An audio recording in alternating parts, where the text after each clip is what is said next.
Well, вот такие пироги. This is life. What's today? Tuesday? Tuesday, June 23rd. I'm still in my truck, and so this is the view from my window. So that's the Husky truck stop. Over there we have Holiday Inn, right? And over there, that's the park. I'm gonna go there. There's a nice area you can walk, and that's the store, Indian or Pakistani food store. When I was for the past 3 days, I was buying my food over there.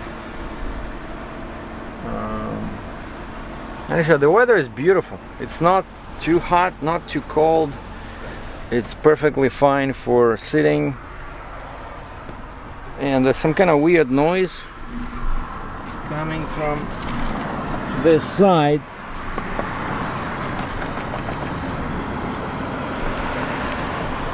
And I found it's these guys over there.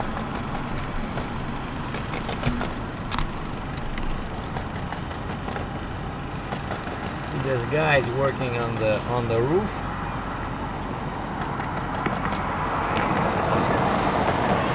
Like fearless guys, but I see they all have some kind of a tie down.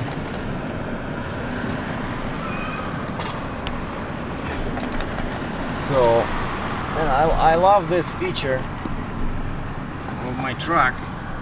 That, you know, when it's hot, I can open like this on both sides. Very nice. Anyway, of course, I know the most important thing you guys want to know is how I feel on the new diet.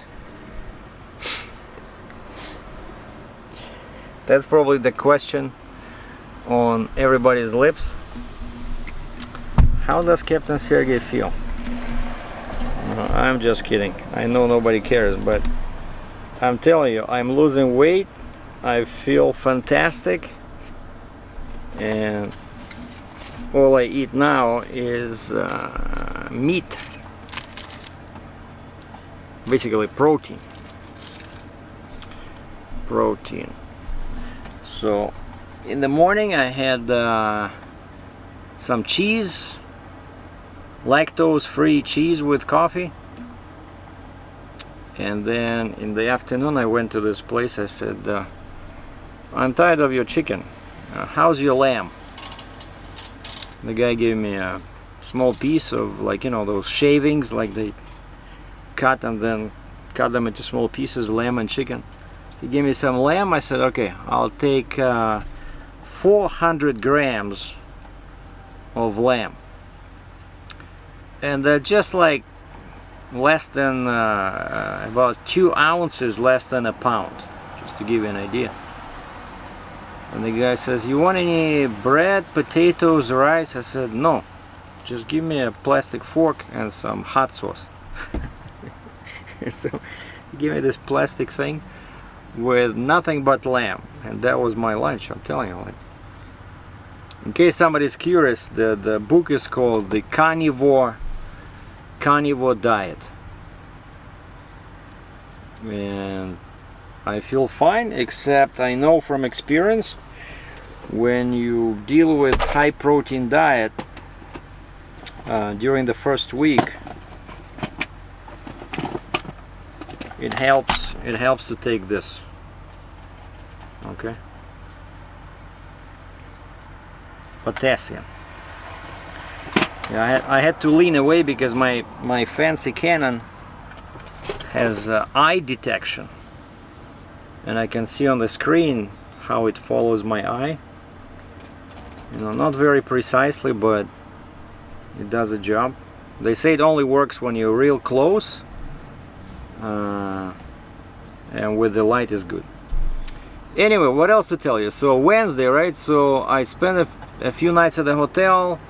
I rented the car. I really like that Ford Explorer, Ford Expedition, and then I double checked the specs. I found out that yeah, it's not a V8 like one gentleman corrected me in comments. It was dual turbo V6 3.5 liter EcoBoost engine.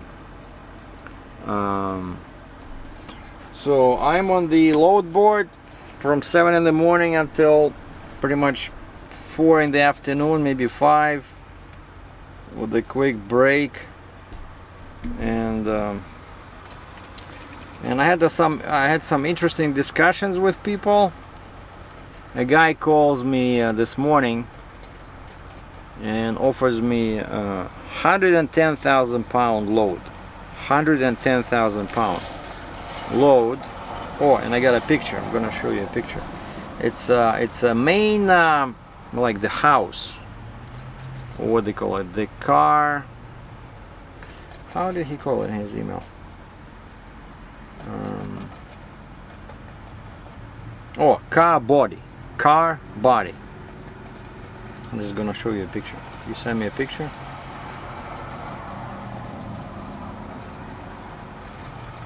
Okay, something like this.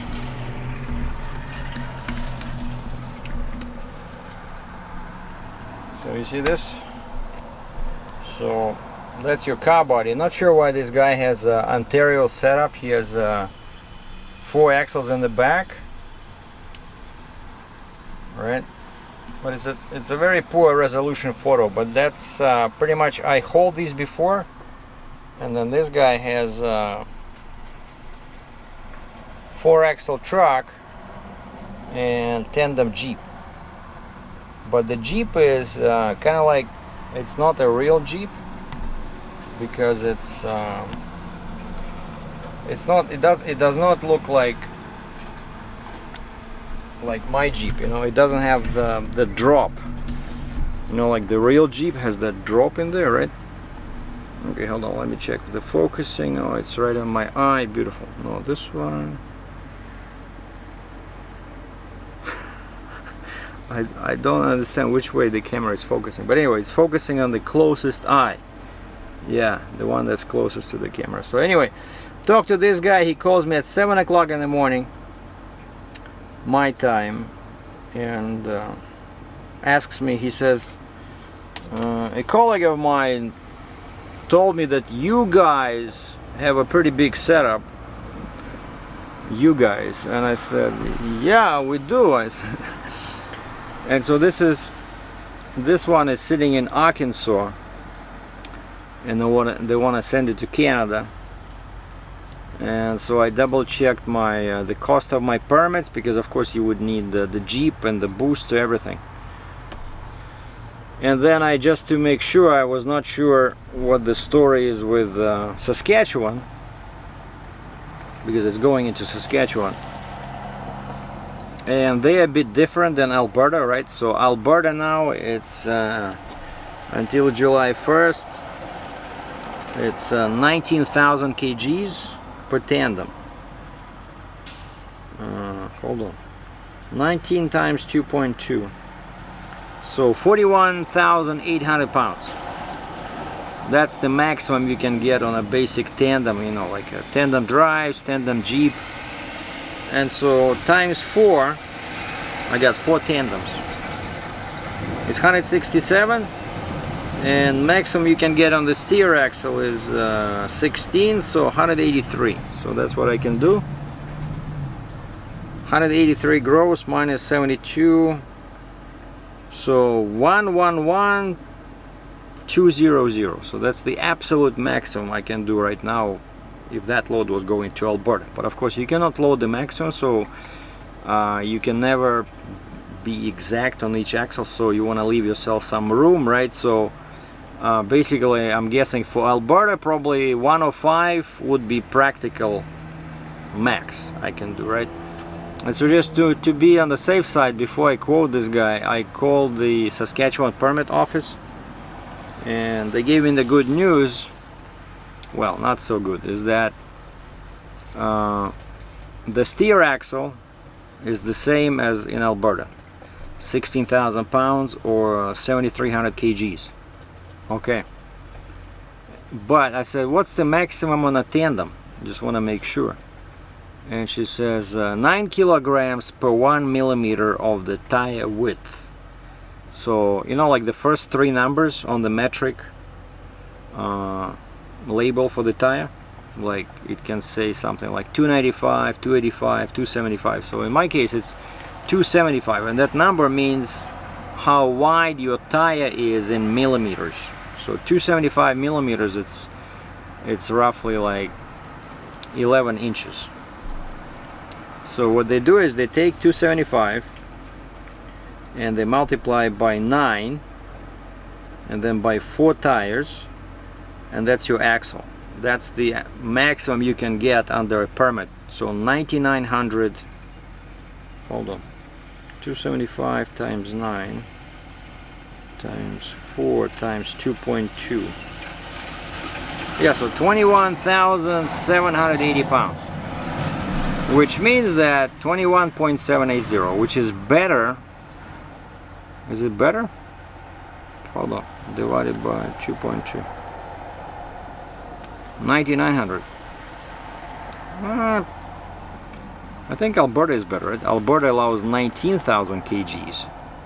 These guys only allow, hold on once again, 275 times 9 times 2.2 times 8.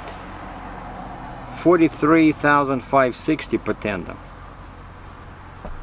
So I do this, I multiply 43.5 times 4 because I have 4 tandems, right? One on the truck, one on the Jeep, one on the trailer, and one on the booster. So that's 174,240 plus 16,000 for the steer axle. That's 190,240 minus empty weight of 72400. And yeah, this is definitely better than in Alberta, because I can do 117,840 for the payload in Saskatchewan with a permit on my setup. So basically, if I had wider tires like 285, or like in Quebec they're like 305, but 305 they're wider, but also they're taller. So nobody wants that. Nobody wants to be the trailer taller. But so that was one interesting load. I would love to do that one, because you know it's one piece. They loaded with I think last time, how did they load this? Last time what they do is these cranes, they have these legs and they're all hydraulic, and so they can lift it. So they lift this whole car body, right, the main house up, and then you just back under it, and then you put some timbers or whatever, or they just lower it right on your deck. Yeah, I moved, I think I moved 3 or 4 of them. The biggest was 85,000 pounds, I think.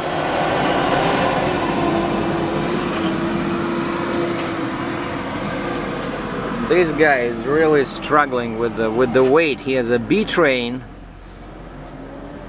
and he has a couple of coils in the back, and he has 3 steel coils on the front under the tarp. And so he has a 3-axle truck, and then 3 axles in the middle between in the middle of the B train. So 3 and 3, 6, 8. So 8 axles. So that's telling me that this guy has a pretty serious weight over there. Yeah, B trains are super popular in Western Canada, and I see a lot of them. You know, they just go from BC, you know, through the mountains to Alberta, or from Alberta to Ontario. I'm not sure if they recognize them in Quebec, but you see a lot of them in Canada. So these short trailers, but they have a dolly in the middle, right? They have an extra bogie in the middle between the trailers.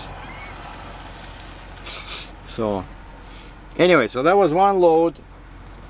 like the one I just showed you, and then one guy had some something from Winnipeg, and Winnipeg is only 6 hours away, which is the next province over, Manitoba, so I could go to east to Winnipeg and had a load going to Quebec, but the money they're offering is just ridiculous, you know. I don't do that kind of stuff. If you want me to work for nothing, you know, I'd rather drive empty home. You know, I will burn less fuel, there's no paperwork, you just drive and whistle, you know, love it. So before I let somebody, you know, load something on my trailer where I'm the only guy who does not make any money, but the broker makes money, the shipper makes money, they laugh on the way to the bank, I would rather go empty. So that's what's happening. So hopefully tomorrow is Wednesday. Like I always say, usually Wednesday is one of the better days for this load searching game. But I do see lots of postings, like much more than, let's say, 3 weeks ago, 3 or 4 weeks ago. And of course, you realize I'm in Canada, right? So my only 2 searches right now are Canada to anywhere, and then US to Canada. So my market is totally different. I don't, like inside US, there's I'm pretty sure there's much more loads, but I cannot do those. I can only do loads like ideally if I could find a load from Regina, Saskatchewan, maybe going to Chicago, Illinois, you know, or Baltimore, and then from there I'm only 500 miles. So if I do a load like at least like partially, so that I don't have to drive empty. But again, I don't want to do it for cheap, for nothing, for $2.18 a mile. No thank you. So the best load that's been sitting on the board for 2 weeks now is 128,500 pounds. 128,500. And actually the guy also called me and I said, I'm sorry, I cannot do that. It's just, you need at least one more axle, you know. Oh, speaking about axles, what's the time now? 4:30. That's it. I'm shutting down. I'm shutting the load board down. So speaking about axles, more and more recently I've been running into situations where my 60-ton trailer, I cannot load 60 tons on the deck, you know. Like now, like I mentioned in Alberta, right, the maximum practical I can do is 105. Okay, in theory 110. In Saskatchewan 117, but probably in real life maybe 110, 112, right, to properly spread the weight. In Quebec I can only probably do 100,000 pounds because maximum is, it's under 40,000 per tandem, and even to get 40,000 per tandem in Quebec you need to get those 305 crazy tires, you know, 305 millimeter wide, which I don't have. But this time, right, I had this track, so that was a good test and I was able to get the proper weight. So I was my gross was 170, I think I asked him for 173 or 175,000 pounds, and the track weighed 100,000 pounds. And so I know that at least that I can do, but I cannot come anywhere close to 120,000 pounds, right, as this trailer is designed to do.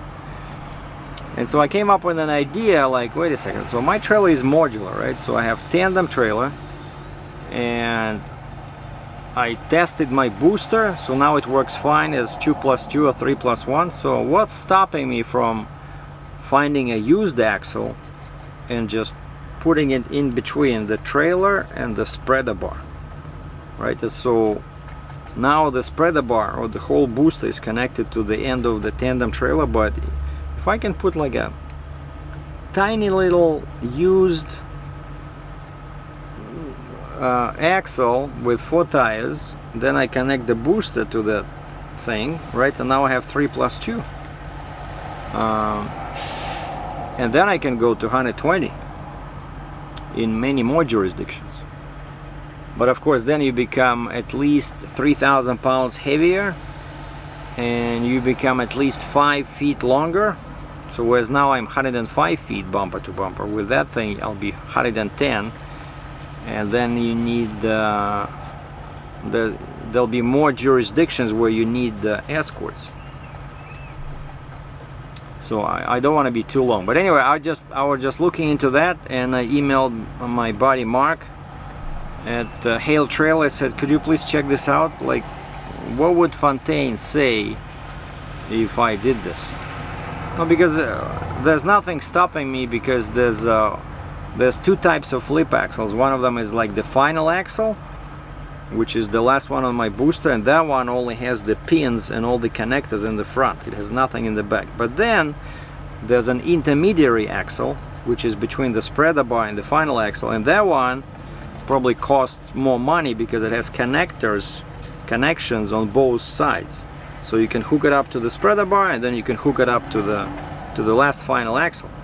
And if I were to get one of those, I can hook it up to the trailer, and then I can hook it up to the spreader bar, right?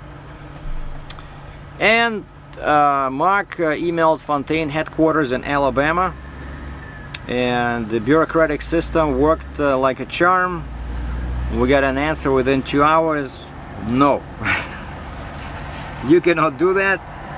Basically, they say this will jeopardize the safety of the trailer. It'll overload something, and I'm thinking, how can it make the trailer weaker? Is what they claim. Is if I'm allowed legally, I can buy a deck insert, right? I can do a 5-foot deck insert, or I can buy a 10-foot deck insert, and then of course those axles, you spread them out. In my opinion, that's even worse for the trailer. But anyway, they're allowing that. But they said another axle, no. And also they said before, my trailer, my 60-ton Fontaine, was only available either as a tandem or tridem. If it's a tridem, you can only use it as 3+1 or 4, like a quad. And if it's a tandem, you can use it as 2+2, 3+1, quad, or tandem. But he says in the last year, about a year ago, they came out with a new design. So now the same 60-ton trailer can be purchased with a 3+2. So I guess they reinforced the rear of the trailer. Probably the spreader, the booster is the same. It's just the end of the trailer is reinforced because now there's more weight in there, right? And so he says you might want to consider trading in your existing trailer and getting one of those. But I said, I'm not sure I want to do that, because I did not mention this before. I'm just checking the time because this camera is gonna shut down at 30 minutes. So I did not check this before. I mean, I did not talk about this before, but one annoying feature of my trailer, and you guys know I rarely complain. I'm always very positive. So if you hear me complain, then things are really bad. But one thing about this trailer is that a long time ago Fontaine decided, for commercial reasons, for financial reasons, to limit all trailers to 101-inch neck. And I'm not making this up, right? So you buy a 60-ton trailer, so any self-respected trucker will know that 101 inches, that not gonna work. Even if you don't use a Jeep, even if you want to hook up that trailer to your truck directly, but 101 inch basically, and it's a 60-ton trailer, so basically you're gonna overload your drives, and you will not be able to transfer the weight to the front. And that's why, if you remember, I bought that 36-inch flip box. right? So which is the neck extension. And so now when it's flipped down, I can move the fifth wheel as far to the truck as I want. I can load the front up to 20,000 pounds. I did that right before I bought the Jeep.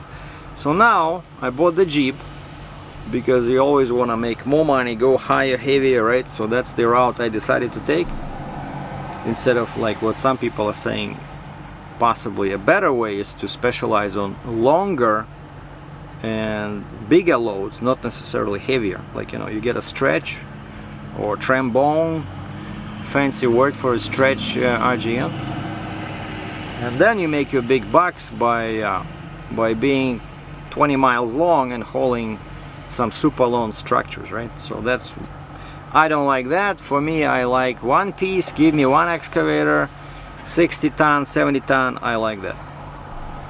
I like this. I like this machinery, equipment, love dealing with this. I hate all these air conditioners, you know, that's what you haul when you have a stretch trailer. They give you these all air conditioning units with no tie downs whatsoever. No, don't use chains, use straps. Where would I put it strap?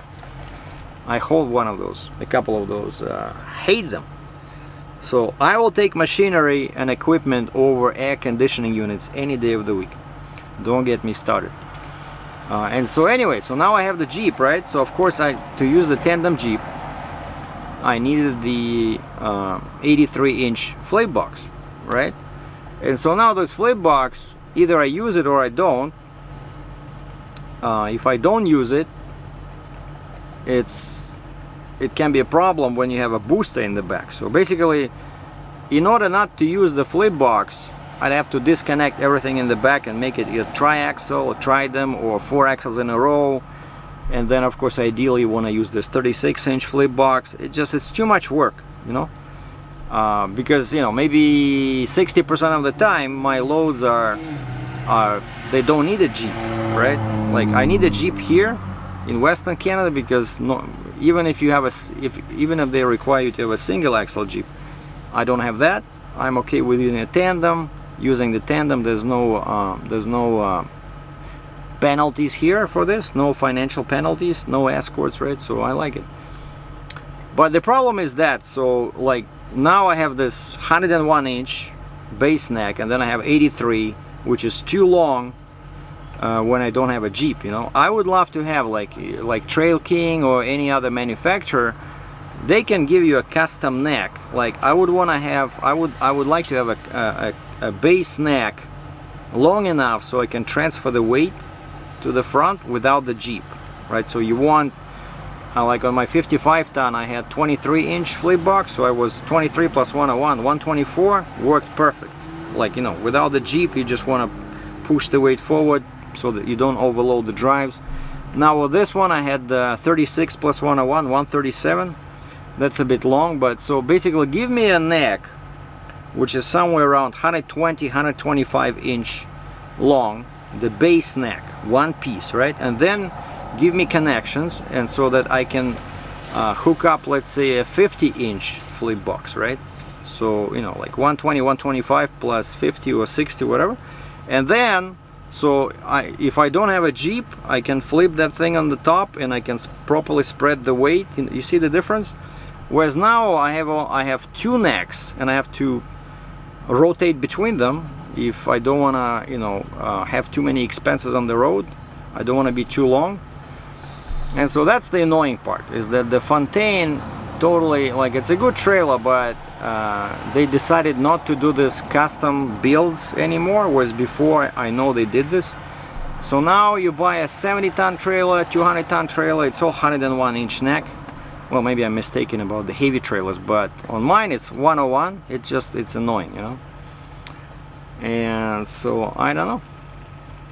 It's very inconvenient to flip between these necks all the time. And that's why I'm thinking maybe next time I'll go to like one of local builders in Canada and just get me a custom built trailer. So anyway, we're getting towards the 30-minute mark, so my camera is gonna shut down. I don't know why they do this, some kind of export-import limitations. So thanks for watching. Once I have a load, I'll post an update stay healthy, stay tuned.